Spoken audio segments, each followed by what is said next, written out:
Over the last 40 years, the U.S. government has spent over $40 trillion in the investment of this welfare state. And in this welfare state, where we have spent over $40 trillion, we have gotten next to no return on the investment.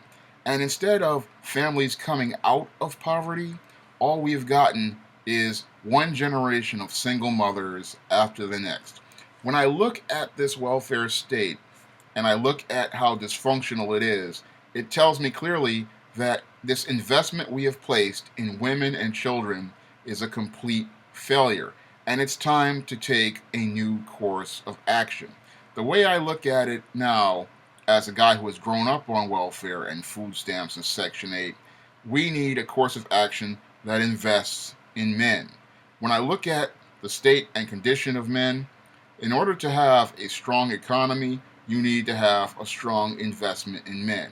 And we are not spending any money on men, and that's why the conditions in America continue to deteriorate, because your female is not a builder, your female is not a producer, your female is not an inventor. For the most part, she is a consumer, and she lives for things like social currency. Moreover, your female pretty much lives to be taken care of by men. So investing in her will always be a loss. And I look at the failed policies of the Johnson administration's social programs, and they show me that all we've gotten, again, from these social programs and the $40 trillion we've invested in them is more debt and more poverty and generation after generation of single mothers. The way I see it, it's time to invest in building up men, because men will build profits, men will build businesses, men will build enterprise, because men, again, are natural builders. And when you invest in a man, you are going to get a return on the investment. And that return on the investment is one that is going to grow the country. When it comes down to investing in this female, again, all it led to is a explosion of consumerism and consumer products and consumer-based economy. And a consumer-based economy can only go to a certain point, because when you have a consumer-based economy, you have people on the outside making money, like these countries like China and many others making money on her consuming. Unfortunately, we're reaching a point where the consumer-based economy is pretty much is starting to decline, because when you have a consumer-based economy, you reach a point where these women aren't going to be able to continue consuming, because all of your goods and services are being made by importers. But when you have a country full of consumers, then there's nobody producing anything that goes outside of the country to generate revenue. So all of your revenue is flowing out of your country and nothing is flowing in. So that's leading to these wealth gaps, and many other gaps, the financial gaps that are straining the U.S. economy. And I look at the state of the U.S. economy, and that's all due to this constant investment in women. And your women, yes, they go to college, but they do not major in important things. So you have a lot of women, they're majoring in stuff like women's studies and English, and they're getting these easy bachelor's degrees and master's degrees, but you don't have anybody focusing on things like science, engineering, management, business, things that require, heavy critical thinking, heavy analytical thinking, heavy long-term thinking, things that men naturally are designed to do because men are logical.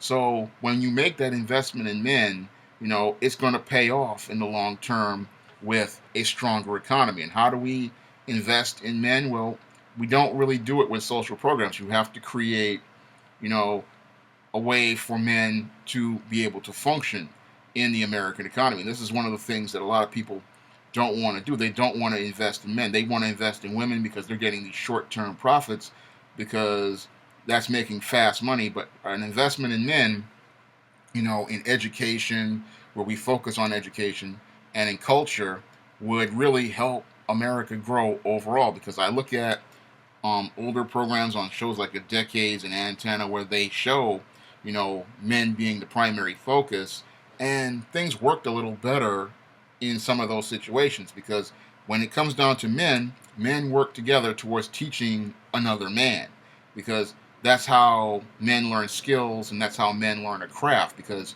for men, learning that craft is important because this is going to be his livelihood. This is how he lives. If he does not work, he does not eat. Meanwhile, a female, when she loses a job or something, she has two things. She has men who can take care of her, and she has a safety net of social programs that the government has invested in. And that investment is seeming like now, again, it's petering out. So we really need to focus on building up boys into strong men who can be leaders and can lead families and pretty much, take charge of things because we don't have this anymore. I look at American society and everything is catering towards the female. And when things cater towards the female, everything is, again, consumer based, everything is impulse based, everything is emotional. And I believe that's having a serious detriment to American society. This constant investment in females, they have a lot of the jobs in the job market. In many cases, they control the job market.